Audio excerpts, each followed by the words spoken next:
Children, we have learned about a capacitor and its capacitance, right?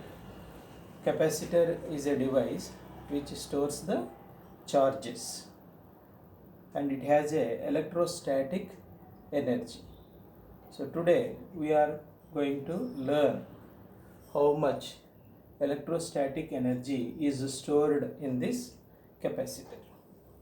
And before I tell you how to charge a capacitor, I would like to introduce, if it is a PowerPoint and if you keep these two positive and negative of capacitor in PowerPoint in power plug and give the power, then for few minutes if you leave it, then the capacitor get charged. If capacitor get charged, then it also get energy. So we are going to calculate how much is the energy stored now in this capacitor in the form of electrostatic energy. So capacitor and its charge is the topic for today.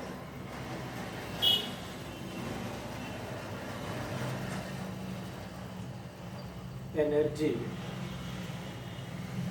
stored in a capacitor is the topic. Energy stored in a capacitor is the topic. And energy stored is generally represented with a letter U. And that U has got three equations here. Half CV square. Okay, half CV square. Otherwise, it is Q square by 2C. Otherwise it is QV by 2.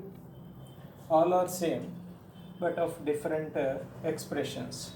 If any one of these is derived, the other can also be obtained in the same manner. So today I would like to tell you how this derivation can be done. It is one of the most important questions in CBSE examination for 2 marks. Okay. Energy stored in a capacitor is half CV square or Q square by 2C or QV by 2. Okay, you know, though I am showing you here the cylindrical capacitor, we are going to discuss about the parallel plate capacitor. Parallel plate capacitor, as you know, will have two parallel plates, and if the amount of positive charge is represented with 6 positive charges here, due to induction you should show only 6 negative charges on the other side. You should not write more positives here and less here, because due to induction the amount of charge on the other conductor should also be the same. And let us say this is plus Q charge and the charge on the other conductor is minus Q. And how to calculate the energy and potential difference? You know, there is a potential difference between the two conductors. Okay, and always the positive plate is at high potential and the negative plate is at low potential. We have already discussed the reason why the positive plate is high potential and negative plate is low potential. And suppose if we shift a charge dq, a positive charge of dq is shifted from negative plate towards positive plate by an external source, okay, and the amount of work done in moving that charge is dW. So let us calculate the work done. The work done by the external source, the dW is equal to V dq. This equation also we have already learned. So dW is V dq is the work done by this external source in shifting a charge of dq from negative plate towards positive plate. Against to this attraction, against to this repulsion, this external source need to do the work. That work is only stored in the capacitor as energy. Against to the attraction force by the negative plate on this positive charge, and against to the positive plate repulsion from this positive dq charge. This external source does the work. The work done by this external source, which I am representing with the human figure here, is nothing but the energy stored in the capacitor. So for a small charge, if the work done is dW, for a charge of q, what is the work done? For that we need to integrate this function. And the integration of this function is integration dW is equal to integral V dq. And this charge is from 0 charge to q charge. The limits of integration are from 0 to q. You know, in class 11 I have introduced you how to integrate a small function like dw, and it is w.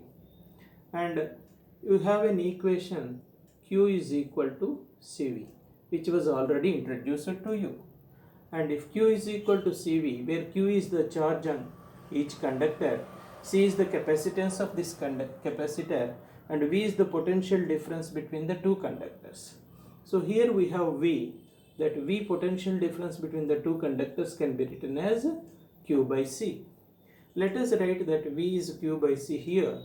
Then this becomes integral 0 to q, and in place of v I will write it as q by c into dq.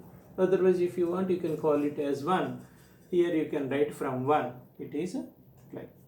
And maybe the charge is less or more in a capacitor depending upon how much time did you charge this capacitor by keeping them in the plug. If you keep it for longer time, it get more charged. If you keep it for a short duration, then it get less charged.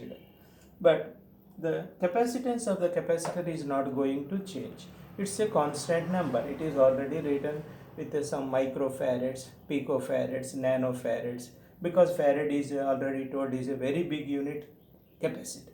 Okay, and here the capacitor is a constant, capacitance is a constant. Let us take out this constant out of integration. Then it becomes 1 by c integral 0 to q into dq q. Okay, c is taken out of integration. V is equal to q by c. Oh, okay, right. Then it is 1 by c into q dq integration according to class 11 concept. X to the power n dx integration is x to the power n plus 1 by n plus 1. So q to the power 1 plus 1 is 2 by 1 plus 1 is 2, and limits of integration are from 0 to q. And if we further simplify this, 1 by c is q square by 2 from 0 to q. I am writing the rest of the expression here, and okay, here it is 1 by c into this is q square. If you write q upper limit, it becomes q square by 2 minus, if you write the lower limit, it is 0 square by 2. 0 of power anything will be 0. So it is 0 is nullified here, and the expression becomes q square by 2c. And this is the energy stored in a capacitor, q square by 2c. And that I have already told you as one of the equations for capacitance of a capacitor, of C capacitance. Now let us try to obtain the other two equations. Okay, here u is equal to q square by 2c, q square by 2c, but in place of q you can write here vc, then it becomes vc the whole square by 2c. Okay, and if you simplify this, it is v square c square by 2c. If one c gets cancelled, then it is half cv square. So it is another equation, half cv square. The one which is written first here is now obtained here. So this is the second expression for energy stored in a capacitor. And now let us try to get the third equation. Here you can write this half CV square as half CV into V. V square is written as V into V. So here CV can be written as a cube, as you have observed here CV is a cube. So this can be written as a cube into V. So the third equation for energy of a capacitor is QV by 2. QV by 2. So this is the third one. If you know the capacitance and potential difference of this capacitor, then also you can find the energy. If you know the charge stored in the capacitor and potential difference between the conductors, then also you can find the energy. And if you know the capacitance and charge, then also you can find the energy stored in a capacitor. And as it is energy is in any form, maybe it is mechanical, nuclear, electrical, or any form, the units should be always joule. So here, how many joules we don't know, but we are sure that the energy will only be in joules. So this is one of the most important topics in the lesson of potential difference and capacitance, where a CBSE 2-mark question of energy stored in a capacitor has been explained. Thank you.